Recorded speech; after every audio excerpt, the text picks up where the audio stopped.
Samuel Brooks stood at the edge of his crumbling ranch, watching the sun sink behind the Arizona mountains. The land stretched out before him in shades of brown and burnt orange. But there was no beauty in it anymore, only hardship. He was a man worn down by years of struggle, his face weathered by sun and worry. His hands calloused from work that never seemed to bring enough reward. The ranch had been his dream once. Back when he was younger and believed that hard work alone could make a man successful. His father had owned land in Texas, and Samuel had inherited the dream of owning his own spread. But dreams and reality were two different things, especially in the harsh lands of southern Arizona. The property he had purchased 20 years ago with his savings now felt like a curse rather than a blessing. The drought had started 5 years ago, and it showed no signs of ending. Water, which should have been a simple necessity, had become precious beyond measure. Samuel's cattle, once a strong herd of 200 head, had dwindled to barely 30. Most had died from thirst or disease brought on by weakness.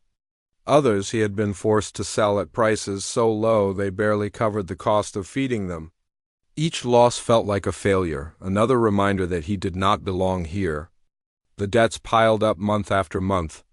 The bank in the nearest town, 30 miles away, had sent letters warning him that foreclosure was coming. Samuel had ignored them at first, unable to face the reality of losing everything. But ignoring problems did not make them disappear. The money he owed grew larger, and the time to pay it grew shorter. He lay awake at night, staring at the ceiling of his small cabin, calculating numbers that never added up in his favor. His neighbors had long ago given up on him. They whispered in town that Samuel's ranch was cursed, that no good man could survive on that land. Some said he had angered the Apache people who once roamed these hills freely. Others claimed the land itself rejected him because he was not meant to own it.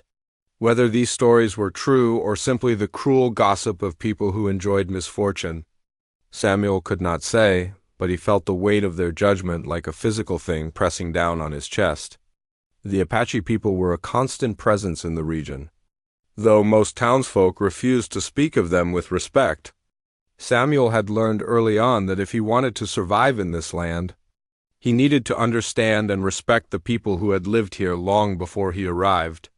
He had never intentionally caused trouble with the Apache, but in desperate times, desperation made a man careless. Once, during a particularly dry season, he had wandered onto land he later learned was sacred.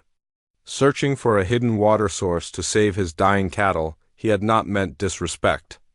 But he knew that intent mattered little when traditions were broken. That night, as the darkness settled over the ranch, Samuel walked toward his barn to check on the few cattle he had left. He wanted to count them, to confirm they had survived another day. It was a routine he performed every evening, a small ritual that gave him a sense of purpose. As he approached the barn, he noticed movement near the entrance. 2 figures stood silhouetted against the fading twilight.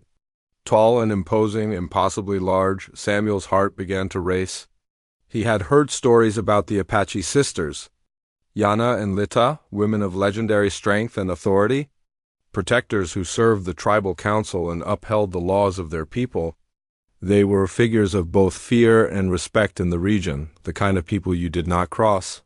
Samuel instinctively reached for the fence post beside him, not as a weapon, but as something to hold on to, something to steady himself. The 2 women stepped forward, their movements deliberate and confident even in the dim light.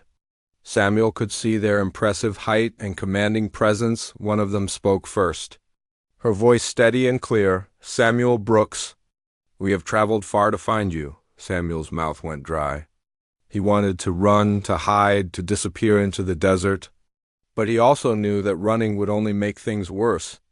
Whatever had brought these women to his ranch, he would have to face it. "I am Samuel," he said, his voice sounding smaller and weaker than he would have liked. "What brings you here?" The sisters exchanged a glance, and then the taller one spoke again.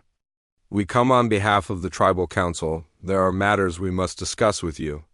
Serious matters that concern sacred land and the respect owed to our people." Samuel felt the ground shift beneath his feet. Not in a physical sense, but in the deeper sense that his life was about to change. He did not know if that change would bring salvation or destruction. But standing before these two powerful women, watching their determined expressions, he understood that his struggling days on this ranch were about to take a very different turn. The morning sun had not yet cleared the horizon when Yana and Lita returned to Samuel's ranch. This time they came during daylight. Making no attempt to hide their presence, they rode two magnificent horses, their dark coats gleaming like polished obsidian. The sisters moved with the kind of authority that made the desert itself seem to hold its breath. Samuel had barely slept the previous night, and when he saw them approaching, he felt his stomach tighten with a mixture of dread and strange curiosity. Yana was the taller of the two, standing nearly 6 feet 8 inches with shoulders as broad as a wagon. Her face was angular and sharp, with dark eyes that seemed to read a person's soul. She wore her black hair in a long braid wrapped with leather and turquoise. Her companion Lita was equally impressive at 6 feet 6 inches, with a rounder face that somehow made her look even more powerful. Not less, she had scars along her left arm, each one telling a story of survival and strength. Both women wore traditional Apache clothing mixed with practical ranching gear, rifles slung across their backs and knives at their belts. Samuel stood in front of his cabin, knowing better than to hide. The sisters dismounted with practiced ease, moving as one, as if they had performed this dance 1,000 times before. Yana stepped forward first, her boots kicking up small clouds of dust with each stride. "Samuel Brooks," she said, her voice deep and commanding like thunder rolling across distant mountains. "I am Yana, and this is my sister Lita. We are representatives of the Apache Council, chosen to uphold the laws that protect our sacred lands." Samuel tried to speak, but his throat felt like sandpaper, Lita's sharp eyes fixed on him. Studying every detail of his appearance, his clothing, his posture, she was assessing him, he realized, determining whether he was a threat, a fool, or perhaps something else entirely. 3 moons ago," Yana continued, "our scouts reported seeing a man on sacred ground near the northern water source. A man matching your description, wandering at night like a ghost, searching for something he had no right to find." The memory flooded back to Samuel with uncomfortable clarity. That night had been desperate. One of his best cows had been dying of thirst, and he had heard stories among the ranch hands about a hidden spring in the mountains to the north. Stories he should have ignored in his desperation to save at least one valuable animal. He had ventured onto land he did not own, land he had been warned about since the day he arrived in the region. "I was looking for water," Samuel said quietly, his voice barely above a whisper. "My cattle were dying." "I did not mean to." "You did not mean to?" Lita interrupted, her tone sharp as broken glass. "Intent means nothing when you walk on ground that holds the bones of our ancestors. When you disturb the places where our spirits still walk and our prayers still echo." Samuel felt small, smaller than he had ever felt in his life. These women were not merely large in body. They seemed to take up space in the world in a way that made ordinary people feel insignificant. "What do you want from me?" he asked, forcing the words out. Yana's expression shifted slightly, becoming less angry and more analytical. "The council had to decide your fate," she said. "They debated long into the night. Some warriors wanted harsh punishment. They argued that the rules must be respected, that no man, Apache or not, should walk on sacred ground without consequence." Samuel's heart began to pound harder. He imagined being whipped, or worse, exiled to the desert without supplies. The Apache justice system was not known for mercy toward those who disrespected their traditions.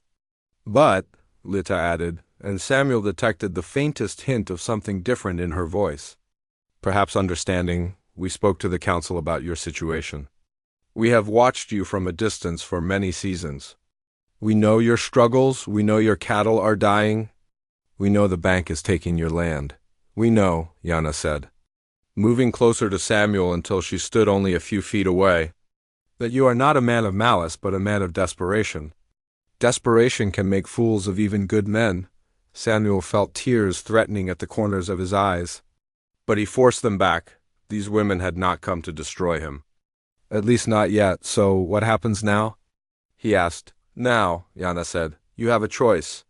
You can face the council's judgment, which may be severe. Or you can prove yourself before the council. You can present your case, your story, your truth before our leaders.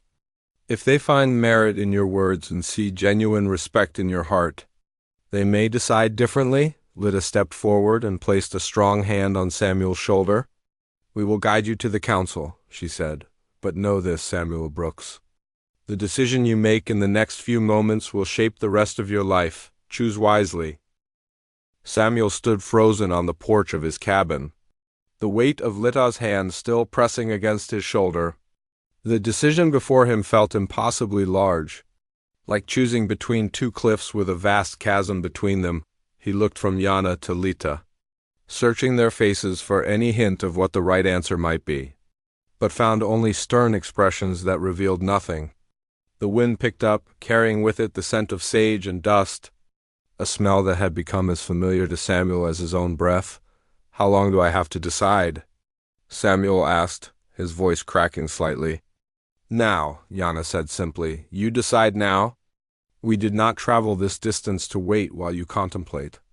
The council meets in 3 days. If you wish to present your case, we must leave within the hour. Samuel's mind raced through the possibilities.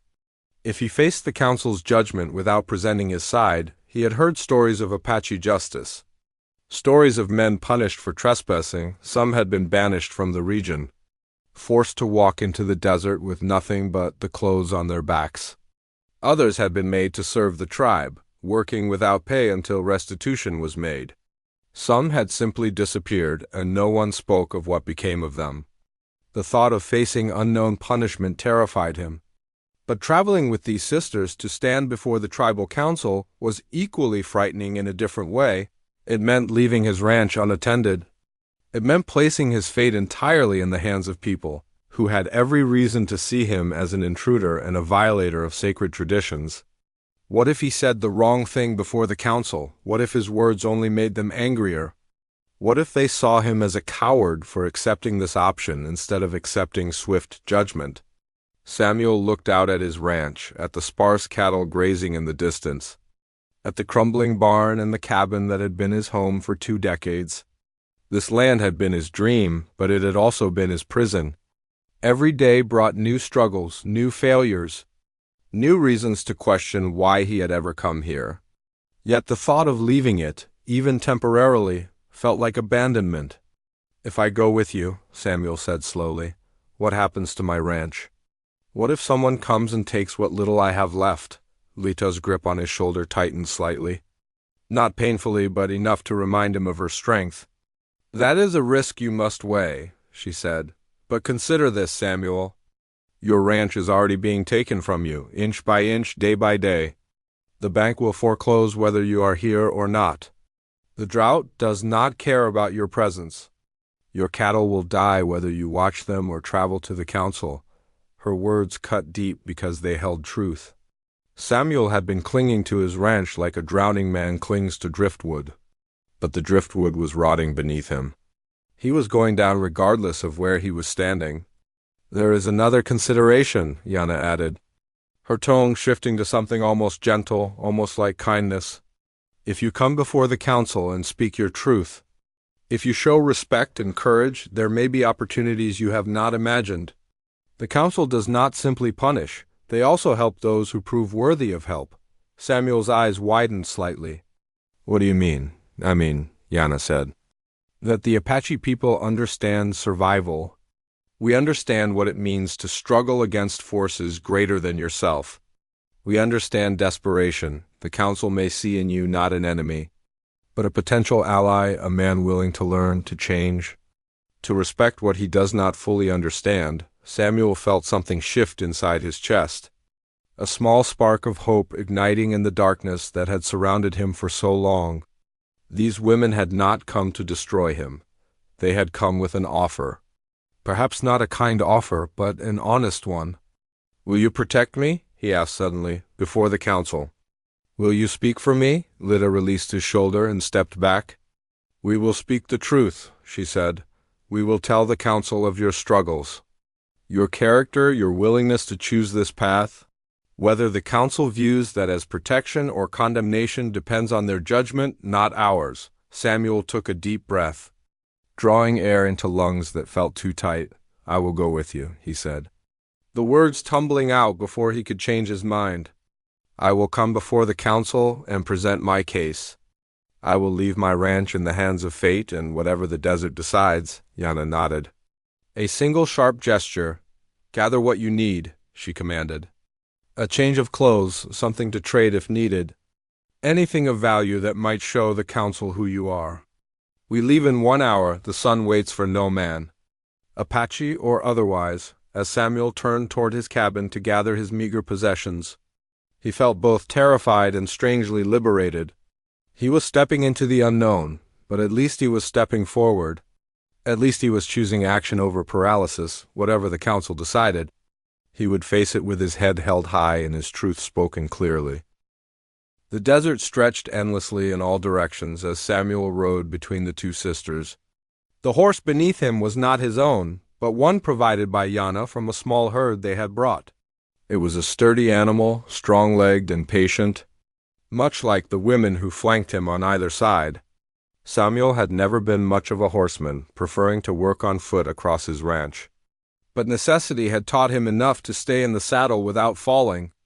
Yana rode slightly ahead, her massive frame swaying gently with the horse's gait, while Lita brought up the rear, constantly scanning the landscape behind them as if expecting trouble from that direction.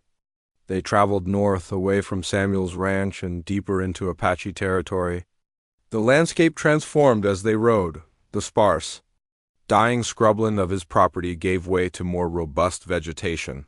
Hidden valleys revealed themselves as they crested ridges, and in the distance mountains rose like the bones of the earth itself. Samuel realized he had never ventured this far into these lands. Despite living in the region for 20 years, he had stayed within the boundaries of the comfortable and familiar, never truly exploring or understanding the world that surrounded him. On the first night, they made camp beside a small creek that seemed to flow from nowhere. Samuel had not known water like this existed so close to his ranch, clear and cold and abundant. Yana built a fire with practiced efficiency while Lita prepared food. Simple fare of dried meat and flat bread, but it tasted better than anything Samuel had eaten in months. The sisters spoke little, but their silence was not hostile. It was contemplative, purposeful. Tomorrow we will reach the high country, Yana said as they sat around the fire, the flames casting dancing shadows across her weathered face. The council will gather in 3 days at our sacred meeting place. It is a location few outsiders have ever seen. Will I be the first rancher to appear before them? Samuel asked. No, Lita replied, her eyes reflecting the firelight like a predator's. But you may be the first who came willingly. Most men run, most men hide. Most men deny their actions and blame circumstances.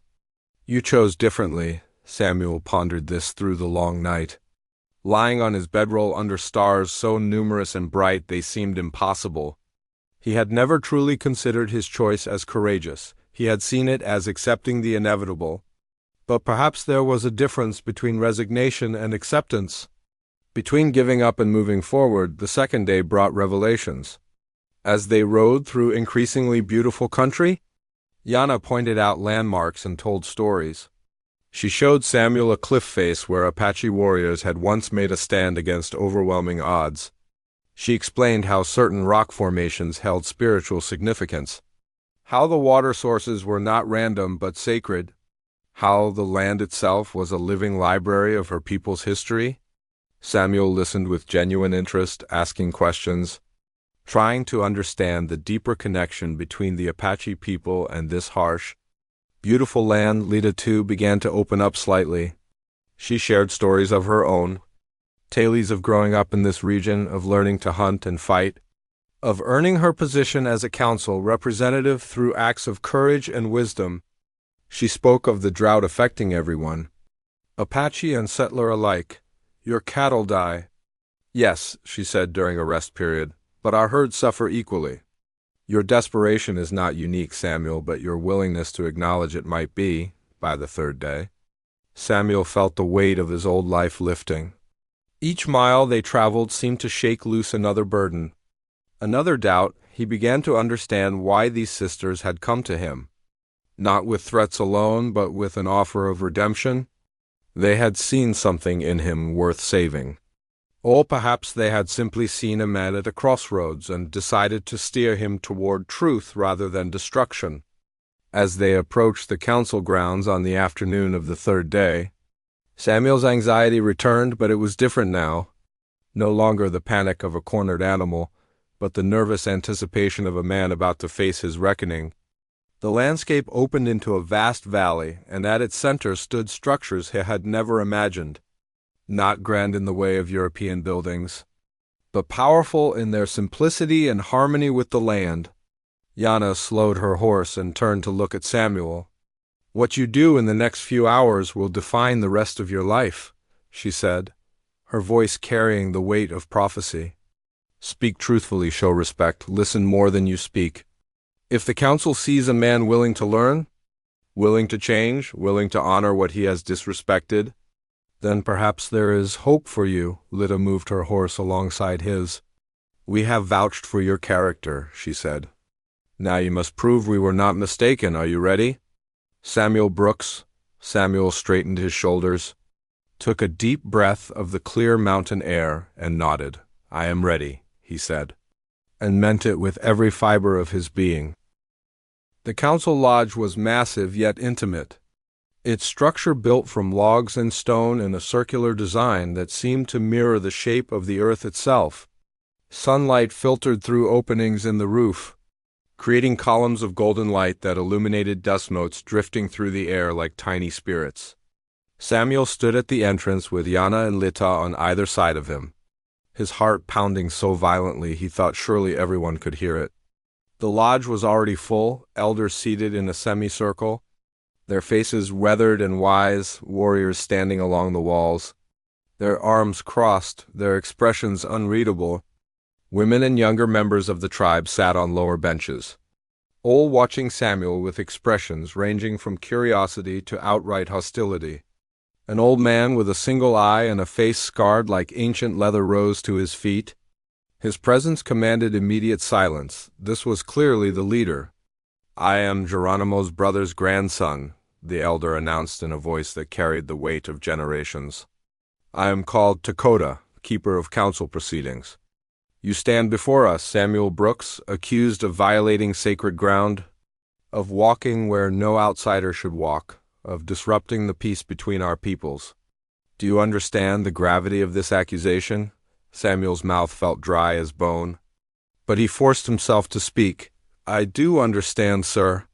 I take full responsibility for my actions." A younger warrior stepped forward, his face twisted with anger. "This is not about understanding," he spat. "This is about consequences. My grandfather died on that sacred ground in battle against soldiers who did not respect our lands. And this man walks there as if he owns it, as if our history means nothing." Samuel felt the weight of centuries of injustice pressing down on him. This was not just about one trespassing incident. This was about a people who had watched their lands taken, their traditions disrespected, their very existence threatened. His single transgression was just one small thread in a vast tapestry of wrongs. Yana stepped forward slightly, her presence commanding attention. "The council asked us to investigate this matter," she said, her voice steady and authoritative. "We have done so thoroughly, yes. Samuel Brooks walked on sacred ground, but we must understand why. This man's cattle were dying, his ranch was failing. He was a desperate man making a desperate choice." "Desperation excuses nothing," an older woman with silver hair said sharply. "We too know desperation. Our people have known it for generations. Yet we do not violate the sacred places of others." Lita moved forward next to her sister. "This is true," she acknowledged, "and yet, we saw in this man something worth considering. We saw a person willing to hear truth, willing to learn. We brought him here not as a criminal to be punished, but as a person to be judged. There is a difference." Dakota raised his hand, and silence fell instantly. "Tell us, Samuel Brooks, why should this council show you mercy? Why should we do anything but banish you from these lands forever? Samuel took a step forward, his legs trembling slightly. But his voice, when it came, was clear and honest. I do not ask for mercy, sir. I ask only for the opportunity to make this right. I broke a law I did not fully understand, but ignorance is no excuse. I have lived on the border of your lands for 20 years and never truly sought to understand your people or your ways. I took from you without permission because I was desperate and foolish. If the council chooses to banish me, I accept that judgment, but if there is another way, any way to repair what I have damaged, I am willing. A murmur rippled through the council. Some nodded slowly, others looked skeptical. An elderly woman with kind eyes stood up. I have walked past this man's ranch many times, she said. I have seen him work his land with respect, even when the land gave nothing back. I have seen him treat stray Apache travelers with kindness, offering them water when his own supply was scarce. This does not erase his violation, but it speaks to his character. The council erupted into discussion, voices overlapping, some arguing for harsh punishment, others suggesting alternative solutions. Samuel stood silently, watching the debate unfold, feeling as though his entire life hung in the balance. When he realized it did, Yana and Lita remained beside him, their massive forms somehow reassuring after what felt like hours but was probably only minutes. Dakota raised his hand again. We will continue this discussion, he announced. But first, Samuel Brooks, you will spend the night in reflection tomorrow. When the sun reaches its highest point, we will render our decision. You may rest in the guest lodge. Yana and Lita will ensure you are treated with respect. Do you accept this? Samuel nodded, relieved simply to have survived the first confrontation. I do. And I thank you for hearing me, as Yana and Lita escorted him from the council lodge. Samuel felt the weight of uncertainty settle on his shoulders like a heavy cloak. The night ahead would be the longest of his life, filled with prayers to gods he barely believed in and hopes he barely dared to entertain. Whatever tomorrow brought, he knew he had spoken his truth, and now he could only wait for the council's judgment. Samuel did not sleep that night. He lay on a simple bed of woven blankets in the guest lodge, staring at the ceiling as shadows danced across it from the small fire burning in the center of the room.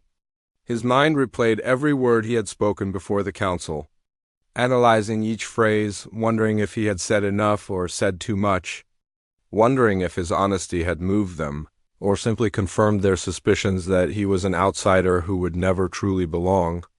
The hours crawled by with agonizing slowness, and when dawn finally broke, painting the sky in shades of pink and gold, Samuel felt as though he had aged 10 years in a single night. Lita brought him food and water, fresh flatbread and dried fruit, but Samuel could barely stomach it.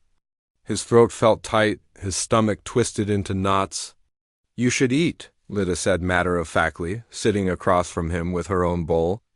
You will need your strength for what comes. What do you think they will decide? Samuel asked, though he knew she would not answer directly. That depends on many things, Lita replied. The council does not think as one mind. Some warriors still want your blood. Some elders want you gone from these lands forever. But some like the woman who spoke of your kindness. They see possibility. The sun climbed higher in the sky, and as it approached midday, Yana arrived at the lodge. It is time, she said simply. Her expression was unreadable, giving Samuel no hint of what the council had decided. The walk back to the council lodge felt like a journey to the edge of the world. Samuel's legs moved automatically, carrying him forward, though his mind screamed at him to run, to flee into the desert and disappear, but he knew running would change nothing, would only confirm every negative judgment the council held. So he walked, flanked by the two sisters, toward whatever fate awaited him. The lodge was even more crowded than the day before. It seemed the entire tribe had gathered to hear the verdict. Samuel was positioned in the center, in the same spot as before, and Dakota rose slowly to his feet, the old leader's single eye fixed on Samuel with an intensity that made him feel naked and exposed. We have deliberated, Dakota began, his voice carrying through the lodge like thunder. We have considered your trespass, your violation of sacred ground. We have listened to those who argue for your punishment and those who argue for your redemption. We have prayed for guidance, and wisdom has come to us." Samuel held his breath, waiting for the pronouncement of exile or worse. "The council has decided," Dakota continued, "that banishment is too simple. Too easy, you walk away and the matter is closed. But there is another way, a path that serves both justice and possibility. You will not be exiled, Samuel Brooks, instead. You will become a bridge between our peoples." Samuel's eyes widened. Not understanding, Dakota gestured toward Yana and Lita. "These sisters will remain with you. They will guide you in learning our ways, our relationship with this land, our traditions of water conservation and sustainable living. You will teach your people what you learn. You will work alongside our people to restore the sacred ground you violated. You will prove through action, not words, that you respect what your people have taken." "How long?" Samuel asked, his voice barely a whisper. "For as long as it takes," Lita said, stepping forward. "A year, perhaps 2, perhaps longer. The council will assess your progress, if you prove sincere. If you learn and grow and truly change, then perhaps the ban on your ranch can be lifted. Perhaps you can build something new there. Something that honors both our traditions and your survival. And if I fail," Samuel said, "then you will be exiled," Yana said bluntly, "and never permitted to return to these lands." Dakota raised his hand and silence fell. "Do you accept this judgment, Samuel Brooks? Do you accept this burden and this opportunity?" Samuel looked at the faces surrounding him, saw anger, skepticism, hope, and curiosity in equal measure. He thought of his failing ranch, of his mounting debts, of the slow death that had been his life before these sisters came. He thought of the possibility inherent in this judgment, the chance to become something more than a desperate, failing rancher. "I accept," he said clearly. "I accept this judgment and this opportunity. I will not fail," the council erupted. Not in approval necessarily, but in acknowledgement. The decision had been made, the course set. As Yana and Lita led Samuel from the lodge, he felt as though a great weight had been lifted from his shoulders, replacing it with something heavier but somehow less crushing. This was not salvation, not yet, but it was a chance. And after years of nothing but despair, a chance was everything that night as Samuel prepared to begin his new life. He looked at the 2 sisters who had changed his fate. "Why did you believe in me?" he asked. Yana smiled faintly, a rare expression on her stern face. "Because desperation without malice is worth saving," she said simply. "And because the council needed to remember that redemption is possible for all people." The first weeks of Samuel's transformation were the hardest. He returned to his ranch with Yana and Lita, expecting to find it in disarray, but instead discovered that the Apache community had maintained it in his absence. The cabin had been repaired, the fence mended, and fresh water had been brought to the remaining cattle. It was an act of faith, perhaps, or simply an acknowledgement that if Samuel was to succeed in his mission, he needed a foundation to build upon. Yana and Lita established themselves at the ranch with quiet efficiency.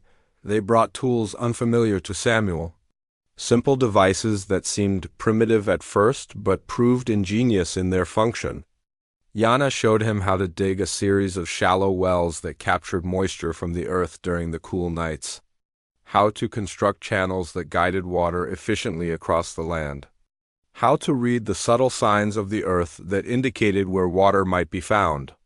These were techniques refined over generations, knowledge passed down through countless droughts and hardships. Lita, meanwhile, taught Samuel about the plants that thrived in this harsh climate. She showed him which cacti stored water, how to use them wisely without destroying the plant, which roots could be harvested to improve the soil, which herbs held medicinal properties. She brought him to the sacred ground he had violated. But this time with reverence and purpose, together they replanted native grasses, restored vegetation that had been damaged by his careless wandering, and Samuel felt the weight of his transgression lifting slightly with each shovel of earth he returned to its proper place. Weeks became months, and something remarkable began to happen. The cattle that had been on the brink of death started to recover. Their ribs were no longer visible beneath their skin. Their eyes grew brighter, their movements more energetic. Samuel's neighbors began to notice the change. Some approached with curiosity, others with skepticism, but gradually, a few began to ask questions about the techniques Yana and Lita were teaching. One afternoon, a neighboring rancher named William rode up to the ranch. His face was weathered and hard, the face of a man who had fought the land and barely won. "I heard you had Apache women working your ranch," William said, his tone suggesting this was either madness or trickery. "And I heard your cattle are actually thriving. I came to see if it was true or just desert gossip." Samuel showed William the wells, explained the water conservation techniques, demonstrated how the new irrigation channels worked. He introduced him to Yana and Lita, who spoke to him with the same patient firmness they had shown Samuel. Within a month, William had implemented similar techniques on his own ranch. Within 3 months, 5 other ranchers had done the same. The relationship between the Apache community and the local ranching population began to shift. It was not dramatic or immediate, but it was real. Apache scouts and ranchers started to meet at the market in town without tension. Children from both communities began to interact. Though cautiously at first, Samuel became an unexpected ambassador, not through grand gestures or formal declarations, but through the simple act of learning and sharing what he had learned. By the end of the first year, Samuel's ranch had transformed. It was no longer a place of struggle and despair, but a working model of cooperation and sustainability. The cattle numbered nearly 80, healthy and strong. The land itself looked different, greener, more alive. The bank that had been threatening foreclosure ceased its demands. Seeing that Samuel's situation had fundamentally changed, Yana and Lita began to spend more time at the Apache settlement, returning to the ranch less frequently, but they were no longer needed there as much. Samuel had internalized their teachings, had made them part of his own understanding. One evening, as the 3 of them sat by a fire much like the one on their journey to the council, Lita spoke. "You have learned well, Samuel. You have proven that a man can change, that a man can bridge the gap between worlds." "I could not have done this without you," Samuel said honestly. "No," Yana agreed, "you could not, but you also did not resist. Many men would have tried to hide your teachings, would have treated them as Apache secrets to be hoarded. You shared freely. You built community instead of walls." As the second year approached, the council sent word that they would visit Samuel's ranch to assess his progress. Samuel felt nervous, but it was different from before.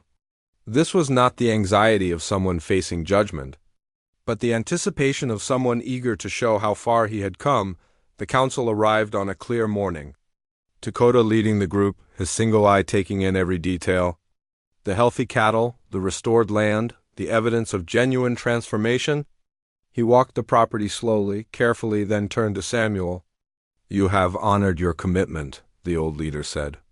"More than that, you have shown our people that change is possible. That understanding can bridge the deepest divides. The restrictions on your ranch are lifted. You are free to live here as you choose. Though we hope you will continue to remember what you have learned." Samuel felt tears spring to his eyes, not from relief exactly, but from the profound gratitude of a man who had been given a second chance and had seized it with both hands.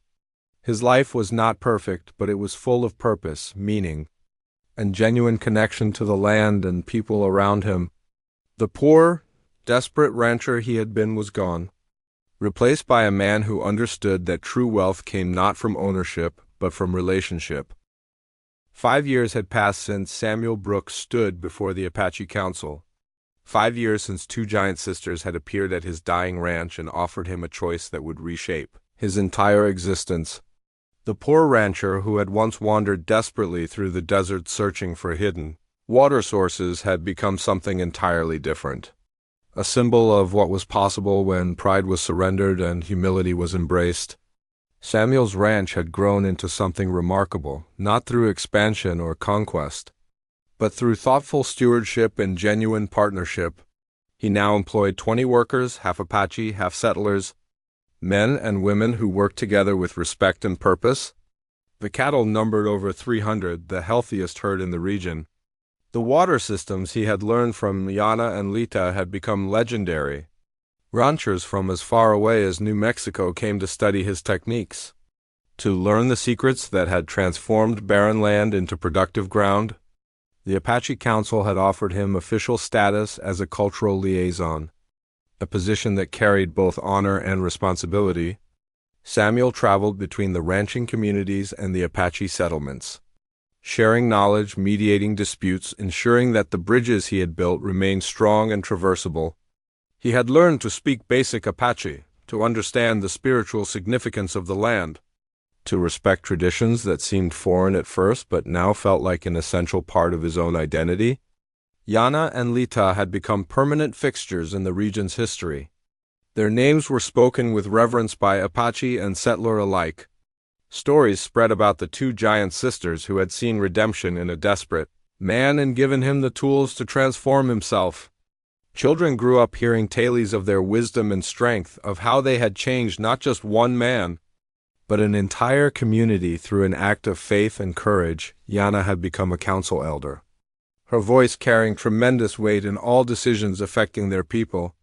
Lita had taken on a role as keeper of traditional knowledge, training younger Apache women in the ancient skills that kept their people connected to the land. The relationship between ranchers and the Apache community had fundamentally shifted. It was not perfect, prejudices still existed on both sides. But the foundation had changed. Where there had been suspicion and fear, there was now cautious respect. Where there had been competition for resources, there was now collaboration. The water-sharing agreements that had seemed impossible years before were now standard practice. Young people from both communities learned together, sharing stories and traditions, creating a new generation with a different understanding of what coexistence could look like. Samuel had married a woman named Clara, the daughter of a neighboring rancher. They had 2 children together, a son and a daughter. Both grew up speaking Apache and English. Both understood the land through the lens of sustainability and respect that Samuel had learned. His children played with Apache children without hesitation or fear, understanding from their earliest moments that people were people regardless of the color of their skin or the traditions they followed. One evening, as Samuel stood on the ridge overlooking his ranch, watching the sunset paint the sky in impossible shades of orange and purple, Dakota approached. The old council leader was even more ancient now, his single eye dimming with age, but his presence remained commanding. "I wanted to see this place one final time," Dakota said, his voice carrying the weight of years. "I wanted to remember the man you were and witness the man you have become." "I owe everything to the council's mercy," Samuel replied. "And to Yana and Lita's faith?" "No," Dakota said firmly. "You owe it to yourself. We offered the choice, but you made it. We offered the tools, but you used them. We offered the knowledge, but you truly learned it. That is the difference between a man who receives help and a man who transforms himself." The old leader placed a weathered hand on Samuel's shoulder. "You have done something remarkable, Samuel Brooks. You have proven that the wounds between our peoples can heal, that understanding is not beyond reach. You have created a legacy that will outlive us all." Months later, Samuel received word that Dakota had passed peacefully in his sleep. The council asked Samuel to speak at the memorial, an extraordinary honor for a man who had once been accused of defiling sacred ground.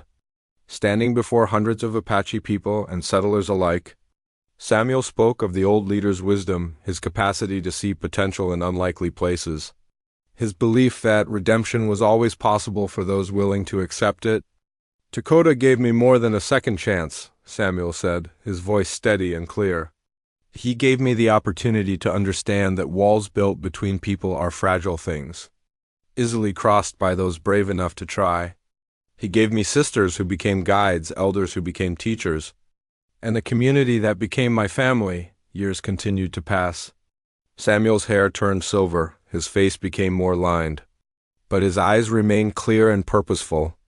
The story of the two giant Apache sisters and the poor rancher spread throughout the Southwest, becoming legend, becoming teaching, becoming proof that transformation was real and possible. Young people heard the tale and dared to dream of bridging their own divides, of learning from those different from themselves, of building something new from the ashes of old prejudices. When Samuel finally passed away at an age when most men were long gone, both the ranching community and the Apache people mourned him as one of their own. His children continued his work, maintaining the ranch, teaching the sustainable practices, carrying forward the legacy of compassion that Yana and Lita had sparked so many years ago.